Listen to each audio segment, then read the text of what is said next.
আমরা child health nursing এর একটা টপিক যেটা হচ্ছে আন্ডার 5 ক্লিনিক সম্পর্কে পড়ব। আন্ডার 5 ক্লিনিক নামটা থেকে বোঝা যাচ্ছে কি না আন্ডার 5 চিলড্রেনদের নিয়ে যে সমস্ত ক্লিনিকগুলো করা হয়েছে বা আন্ডার 5 চিলড্রেনদের ডিজিজ কন্ডিশন বা তাদের বিভিন্ন প্রিভেন্টিভ কেয়ারগুলো প্রোভাইড করার জন্য যে সমস্ত ক্লিনিকগুলো ওপেন করা হয়েছে তাকে বলা হচ্ছে কি আন্ডার 5 ক্লিনিক। এবার এই আন্ডার 5 ক্লিনিক এই কনসেপ্টটা কোথা থেকে এসেছে না এই কনসেপ্ট এসেছে well baby clinic of the West এইটা থেকে। ঠিক আছে, এটা ওয়েল বেবি ক্লিনিক বলে একটা কনসেপ্ট ছিল যেখানে কি করা হতো না চিলড্রেনদের মানে আন্ডার 5 চিলড্রেনদের কম্প্রিহেন্সিভ হেলথ কেয়ার প্রোভাইড করা হতো। এবার এই কম্প্রিহেন্সিভ হেলথ কেয়ার প্রোভাইড করা হতো কোথায় না ওয়েল বেবি ক্লিনিকে। ঠিক আছে, এবার সেই ওয়েল বেবি ক্লিনিক এই যে কনসেপ্টটা থেকেই কি না আন্ডার 5 ক্লিনিক এই কনসেপ্টে আনা হয়েছে। ঠিক আছে, এই আন্ডার 5 ক্লিনিকে কি করা হয় না আন্ডার 5 ক্লিনিকে বিভিন্ন প্রিভেন্টিভ সার্ভিসেসগুলো প্রোভাইড করা হয়। ওয়েল বেবি ক্লিনিকে কি হতো না কম্প্রিহেন্সিভ হেলথ কেয়ারগুলো প্রোভাইড করা হতো। সেইখান থেকে এসেছে আন্ডার 5 ক্লিনিক যেখানে কি করা হচ্ছে না প্রিভেন্টিভ সার্ভিসেসগুলোকে প্রোভাইড করা হচ্ছে। এবার এই প্রিভেন্টিভ সার্ভিসেস আন্ডারে কি পড়ছে না প্রিভেনশন আমি কিভাবে করতে পারি সুপারভিশনের মাধ্যমে, ট্রিটমেন্টের মাধ্যমে, নিউট্রিশনাল সার্ভিলেন্সের মাধ্যমে এবং হেলথ এডুকেশনের মাধ্যমে প্রিভেন্টিভ সার্ভিসেসগুলো প্রোভাইড করতে পারি। তাহলে এইগুলোর মাধ্যমেই আমি কি আন্ডার 5 ক্লিনিকে বিভিন্ন প্রিভেন্টিভ সার্ভিসেসগুলো প্রোভাইড করব। ঠিক আছে, এবার মেনলি কেন আন্ডার 5 ক্লিনিকে এই প্রিভেন্টিভ সার্ভিসেসগুলো প্রোভাইড করা হচ্ছে নাকি আন্ডার 5 এজ গ্রুপটা কি একটা ভার্নারেবল এজ গ্রুপ। কেন? কারণ এটা আমাদের টোটাল পপুলেশনের একটা মেজর পোর্শন বিলং করে, মানে একটা লার্জ পপুলেশন ক্যারি করে এই আন্ডার 5 এজ গ্রুপটা। এই আন্ডার 5 এজ গ্রুপের মধ্যে আমাদের টোটাল পপুলেশন একটা লার্জ পোর্শন রয়েছে। ঠিক আছে, যেটার মধ্যে কি হচ্ছে না বিভিন্ন ডিজিজ কন্ডিশনের রিস্ক ফ্যাক্টর রয়েছে, বিভিন্ন ডিজিজ কন্ডিশনের সাইন সিমটমস রয়েছে, যেখান থেকে কি হচ্ছে না পরবর্তীকালে এই এজ গ্রুপের মধ্যেই হাই ডেথ রেট রয়েছে, মানে মর্টালিটি মরবিডিটি রেটটাও বেশি। কেন না এই আন্ডার 5 এজ গ্রুপটাই ARI, diarrhoea, neonatal and perinatal disease, বিভিন্ন ইনফেকশন, বিভিন্ন অ্যাক্সিডেন্টস, এই সমস্ত ডিজিজ কন্ডিশন এই সমস্ত জিনিসগুলোতে বেশি আক্রান্ত হয়। সেই জন্য এদের ডেথ রেটটাও বেশি, মর্টালিটি মরবিডিটি রেটটাও বেশি। যেমন টোটাল পপুলেশনে অনেকটা পোর্শন এই আন্ডার 5 এজ গ্রুপটা বিলং করছে, তেমনই এদের মধ্যে ডেথ রেটটাও কমে যাওয়ার জন্য পপুলেশনের পরিমাণটা অনেক কমে যাচ্ছে। সেই জন্য কি করছে না আন্ডার 5 এজ গ্রুপে এই সমস্ত ডিজিজ কন্ডিশনগুলোকে কমানোর জন্যই কি করছে না বিভিন্ন প্রিভেন্টিভ সার্ভিসেসগুলো প্রোভাইড করছে, যার জন্যই মিলে এই কনসেপ্টটা ক্রিয়েট করা হয়েছে। এবার আমি এই প্রিভেন্টিভ সার্ভিসেসগুলো কিভাবে প্রোভাইড করতে পারি না বিভিন্ন অ্যাডিকুয়েট নিউট্রিশন প্রোভাইডের মাধ্যমে, গ্রোথ অ্যান্ড ডেভেলপমেন্টকে রেগুলার মনিটরিং এর মাধ্যমে, ইমিউনাইজেশন দেওয়ার মাধ্যমে, মাদার বা পেরেন্টসদেরকে হেলথ এডুকেশনের মাধ্যমে। তাহলে এই টপিকগুলোকে নিয়ে যখন আমি প্রিভেন্টিভ সার্ভিসেসগুলো প্রোভাইড করছি তাকেই বলা হচ্ছে কি আন্ডার 5 ক্লিনিক। ঠিক আছে, বোঝা গেছে যে আন্ডার 5 ক্লিনিকটা কি, কাদের নিয়ে করা হচ্ছে, তার মধ্যে মেনলি কি প্রোভাইড করা হচ্ছে না প্রিভেন্টিভ সার্ভিসেসগুলো প্রোভাইড করা হচ্ছে। কেন করা হচ্ছে? কারণ একটা ভার্নারেবল গ্রুপ আন্ডার 5 এজ গ্রুপটা, যেটা কি না বিভিন্ন ডেথ রেট, বিভিন্ন ডিজিজ কন্ডিশনের ডেথ রেটটা হাই হচ্ছে, তাই আমি এটাকে করছি কমানোর জন্য প্রিভেন্টিভ সার্ভিসগুলো প্রোভাইড করছি, যার জন্য আন্ডার 5 ক্লিনিকটা আমি অ্যাডপ্ট করেছি বা আন্ডার 5 ক্লিনিকটা ডেভেলপ করা হয়েছে। ঠিক আছে, এবার এইটাকে আমি একটা ট্রায়াঙ্গেলের মাধ্যমে বুঝবো, মানে আন্ডার 5 ক্লিনিকে কিভাবে সার্ভিসেসগুলো প্রোভাইড করা হচ্ছে। তাহলে একটা কি বড় একটা ট্রায়াঙ্গেল কি ডিনোট করছে, এই বড় ট্রায়াঙ্গেলটা ডিনোট করছে health teaching to the mother বা হেলথ এডুকেশন বলতে পারি। ঠিক আছে, যার মধ্যে কি ছোট ছোট কি 4টে ট্রায়াঙ্গেল রয়েছে, 3 দিকে 3টে আর মাঝখানে একটা বড়। ঠিক আছে, ওপরে মানে অ্যাপেস অফ দ্য লার্জ ট্রায়াঙ্গেল কি রিপ্রেজেন্ট করছে না কেয়ার ইন ইলনেস। ঠিক আছে, লেফট সাইডের ট্রায়াঙ্গেল কি ডিনোট করছে না অ্যাডিকুয়েট নিউট্রিশন, রাইট সাইডের ট্রায়াঙ্গেল কি ডিনোট করছে না ইমিউনাইজেশন, আর মাঝের যে ট্রায়াঙ্গেলটা সেটা কি ডিনোট করছে না ফ্যামিলি প্ল্যানিং। ঠিক আছে, আর বড় ট্রায়াঙ্গেলটা কি ডিনোট করছে না হেলথ এডুকেশন। ঠিক আছে, বোঝা গেছে টোটাল কটা হলো না টোটাল 5টা হলো। ওপরটা কেয়ারিং ইনলেস, educate nutrition, immunisation, family planning, আর পুরোটা হচ্ছে হেলথ এডুকেশন। ঠিক আছে, প্রত্যেকটা টপিকে কিভাবে কেয়ার প্রোভাইড করা হয় সেটা আমরা একে একে পড়বো। ঠিক আছে, ফার্স্টে কি বলেছে কেয়ার ইন ইলনেস। ঠিক আছে, কেয়ার ইন ইলনেসে মানে কি কোনো চিলড্রেন যদি আন্ডার 5 চিলড্রেন যদি কোনো ইলনেসে কোনো যদি আক্রান্ত হয় তখন আমরা কিভাবে কেয়ার প্রোভাইড করতে পারি। ধরো আন্ডার 5 চিলড্রেনদের কোনো কারণে কোনো ডিজিজ কন্ডিশন হয়েছে বা কোনো সাইন সিমটমস দেখা দিচ্ছে, তাহলে আমি কিভাবে তাকে ট্রিটমেন্ট করবো না ফার্স্টে কি করতে হবে আমাকে আর্লি ডায়াগনোসিস করতে হবে এবং আর্লি ট্রিটমেন্ট করতে হবে। আর্লি ডায়াগনোসিস করতে পারলে তবে আমি আর্লি ট্রিটমেন্ট প্রোভাইড করতে পারবো। তাহলে সেক্ষেত্রে যদি কোনো অ্যাকিউট ইলনেস থাকে, মানে যেটা ধরো খুব মানে কম সময়ে হঠাৎ মানে ধরো অনেক দিন ধরে হচ্ছে কিন্তু খুব কম সিভিয়ার নয় অত, তাহলে সেটা কি অ্যাকিউট ইলনেস। এই অ্যাকিউট ইলনেস হলে আমি কি প্রোভাইড করতে পারি, ধরো অ্যাকিউট ইলনেসে ধরো তার ডিহাইড্রেশন হতে পারে বা ডায়রিয়া হতে পারে, সেক্ষেত্রে কি আমি ওরাল রিহাইড্রেশন থেরাপি প্রোভাইড করতে পারি বা ওআরএস প্রোভাইড করতে পারি। যদি কোনো ক্রনিক ইলনেস থাকে, মানে যদি ফিজিক্যালি, মেন্টালি বা কনজেনিটাল বা যদি অ্যাকোয়ার্ড কোনো অ্যাবনর্মালিটি থাকে, তাহলে সেক্ষেত্রে তার স্পেসিফিক ট্রিটমেন্ট প্রোভাইড করতে হবে। যদি গ্রোথ অ্যান্ড ডেভেলপমেন্টে যদি কোনো ডিসঅর্ডার থাকে, তাহলে সেটাকে ফার্স্টে আইডেন্টিফাই করতে হবে এবং তার অনুযায়ী আমাকে তাকে ট্রিটমেন্ট প্রোভাইড করতে হবে। তাহলে এভাবে আমাকে আর্লি ডায়াগনোসিস করতে হবে এবং আর্লি ট্রিটমেন্ট প্রোভাইড করতে হবে। নেক্সট কি, এক্স-রে বা ল্যাবরেটরি সার্ভিসেসগুলোকে আমি আরও ডেভেলপ করতে পারি বা প্রোভাইড করতে পারি চিলড্রেনদের বেটার ডায়াগনোসিসের জন্য। রেফারেল সার্ভিসেসগুলোকে প্রোভাইড করতে পারি, মানে ধরো কোনো মাদার তার চাইল্ডকে নিয়ে এসেছে সাব সেন্টারে, আর ওই সাব সেন্টারে আমি ধরো তাকে ডায়াগনোসিস করলাম কিন্তু ভালো ট্রিটমেন্ট প্রোভাইড করতে পারছি না বা ডায়াগনোসিসটাও ঠিকঠাক হচ্ছে না, তাহলে সেক্ষেত্রে আমি তাকে কি নিয়ার বাই কোনো হসপিটালে আমি রেফার করতে পারি, বা কোনো হসপিটালে দেখাতে এসেছে সেই হসপিটাল থেকে ভালো সার্ভিস পাওয়ার জন্য আমি কি আদার্স কোনো হসপিটালে রেফার করতে পারি।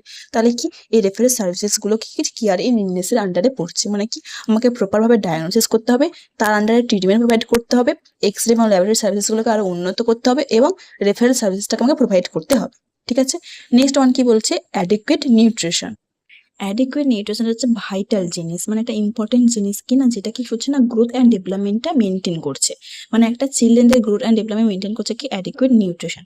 যদি অ্যাডিকুয়েট নিউট্রিশন না পায় কোনো চিলড্রেন, তাহলে তার কি হতে পারে না, বিভিন্ন নিউট্রিশনাল ডিসঅর্ডার ক্রিয়েট হতে পারে, যেমন protein energy malnutrition, anaemia, ricket, nutritional blindness, এই সমস্ত জিনিসগুলো ক্রিয়েট হতে পারে। এবং এই সমস্ত জিনিসগুলো এই আন্ডার 5 চিলড্রেনদেরই বেশি ক্রিয়েট হয়, কেননা তারা প্রপারভাবে অ্যাডিকুয়েট বেস্ট ফিডিং পায় না, উইনিং পায় না বা ব্যালেন্স ডায়েট পায় না। যদি এই সমস্ত জিনিসগুলো প্রপারভাবে পায়, তখন তার অ্যাডিকুয়েট নিউট্রিশনটা হবে এবং গ্রোথ অ্যান্ড ডেভেলপমেন্টও ভালো হবে আর নিউট্রিশনাল কোনো ডিসঅর্ডারও থাকবে না। কিন্তু যদি এই বেস্ট ফিডিং, উইনিং বা ব্যালেন্স ডায়েটের কোনো প্রবলেম হয়, তখন বিভিন্ন নিউট্রিশনাল ডিসঅর্ডারগুলো ক্রিয়েট হতে থাকে। ঠিক আছে, বাট এই নিউট্রিশনাল ডিসঅর্ডারগুলো যে ক্রিয়েট হচ্ছে বা নিউট্রিশনটা আমি ঠিকঠাক আছে কিনা, গ্রোথ অ্যান্ড ডেভেলপমেন্টটা ঠিকঠাক হচ্ছে কিনা, সেটা কিভাবে মনিটরিং করবো না, সেটা মনিটরিং করার জন্য কি হয় না, যদি 1 বছরের বাচ্চা হয়, মানে যদি 1 বছরের চিলড্রেন হয়, তখন আমাকে তাকে পার মান্থ, মানে প্রত্যেক মাসে মাসে তার ওয়েট আমাকে মনিটরিং করতে হবে। এজ অনুযায়ী আমাকে তার ওয়েট মেনটেন করতে হবে। যদি 2 বছরের চাইল্ড হয়, তখন তাকে 2 মাস অন্তর অন্তর আমাকে ওয়েট মনিটরিং করতে হবে। আর যদি 2 বছরের পর থেকে 3 বছর থেকে 5 থেকে 6 বছরের কোনো চাইল্ড হয়, তখন তাকে আমাকে 3 মাস অন্তর অন্তর ওয়েট মনিটরিং করতে হবে। এবং ওই যে ওয়েটটা আমি মনিটরিং করলাম, সেটা একটা গ্রোথ চার্ট হয়। এই গ্রোথ চার্টে আমাকে প্লটিং করতে হবে, মানে এইদিকে কি আমার ওয়েটটা রয়েছে, এদিকে আমার কি না এজটা রয়েছে। ঠিক আছে, আমি যখনই একটা ধরো 1 বছরের বাচ্চা এলো, তাহলে কি তার পার মান্থে আমাকে ওয়েট মনিটরিং করতে হবে। প্রত্যেক মাসে মাসে আমি যখন ওয়েট মনিটরিং করবো, তখন আমি প্লট করবো করে করে আমি যখন সবগুলোকে যোগ করব, তখন দেখবো যে কার্ভটা কেমন হচ্ছে। এই কার্ভের মাধ্যমে, এই গ্রোথ চার্টের মাধ্যমে আমি দেখে বুঝতে পারবো যে তার অ্যাডিকুয়েট নিউট্রিশন হচ্ছে কিনা বা গ্রোথ অ্যান্ড ডেভেলপমেন্টটা ঠিকঠাক হচ্ছে কিনা, কোনো অল্টারেশন হচ্ছে কিনা, কোনো ডিসঅর্ডার দেখা দিচ্ছে কিনা, এইভাবে আমি চেক করতে পারি। 1 বছর, তাহলে 1 বছরের কোনো চাইল্ড এলে তাকে প্রত্যেক মাসে মাসে ওয়েট মেনটেন করতে হবে। 2 বছরের কোনো চাইল্ড হলে 2 মাস অন্তর অন্তর, এবং 3 বছরের পর থেকে 5 থেকে 6 বছরের কোনো চাইল্ড থাকলে 3 মাস অন্তর অন্তর তাকে আমাকে ওয়েট মেনটেন করতে হবে। ঠিক আছে, এছাড়া আমরা কি করতে পারি না, যদি যে কোনো এজের যদি আন্ডার 5 এজ কোনো চিলড্রেন আসে, তখন তাকে করতে পারি না 3 to 6 মান্থ অন্তর অন্তর তারা ফিজিক্যাল এক্সামিনেশন করবো বা বিভিন্ন ল্যাবরেটরি টেস্টগুলো করবো।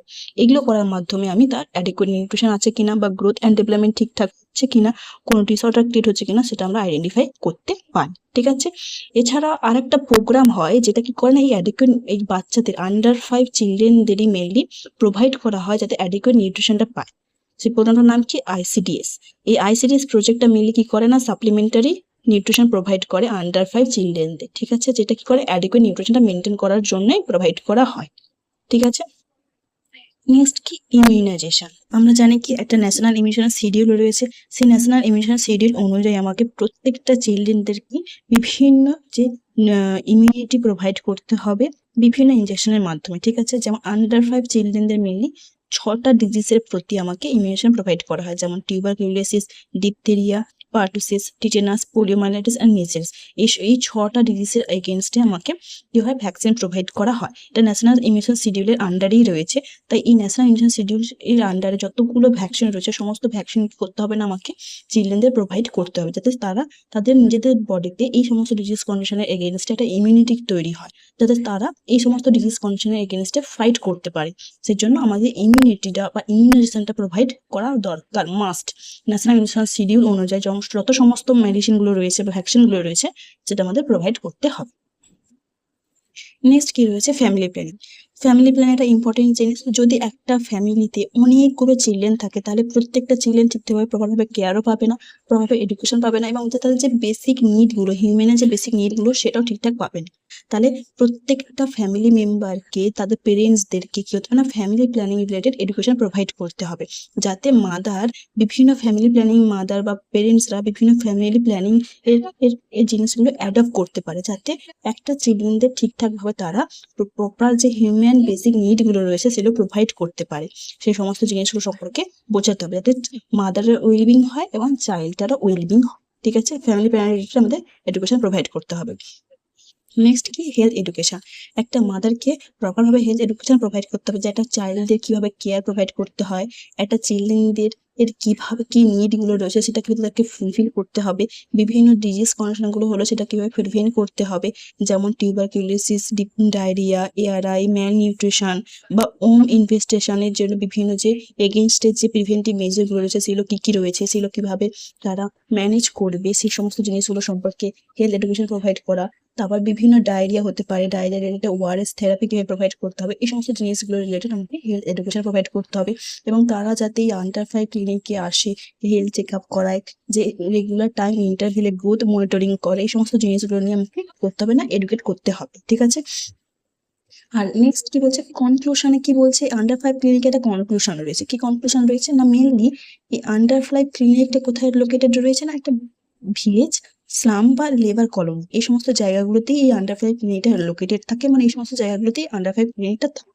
যেটা কে ম্যানেজ করে, একটা ট্রেন হেলথ ওয়ার্কারই এই জিনিসটাকে ম্যানেজ করে, যে কি করে না মাদারকে এডুকেট করে কিভাবে চিলড্রেনদের কেয়ার করতে হবে, চিলড্রেনদের কিভাবে এডুকেট করতে হবে, এবং আন্ডার 5 ক্লিনিক কেন বারবার আসতে হবে বা রেগুলার আর মনিটরিং করতে হবে, চেক আপ করতে হবে, সেই জন্য সে কি করে না রেজিস্টার মেনটেন করে, রেকর্ড মেনটেন করে, এবং বিভিন্ন বাড়ি বাড়ি গিয়ে কি করে না বিভিন্ন supplementary food, vitamin A oil, iron, folic acid tablet, এই সমস্ত জিনিসগুলো প্রোভাইড করে, যাতে আন্ডার 5 ক্লিনিকে প্রোভাইড করা হয় একটা লো কস্ট কম্প্রিহেন্সিভ কেয়ার, যার মাধ্যমে প্রিভেন্টিভ, প্রমোটিভ, কিউরেটিভ অ্যান্ড রিভিউটিভ হেলথ সার্ভিসেসগুলো প্রত্যেকটা আন্ডার 5 চিলড্রেন পায়। ঠিক আছে, এটাই চিলড্রেন আন্ডার 5 ক্লিনিক। ঠিক আছে, বোঝা গেছে জিনিসটা।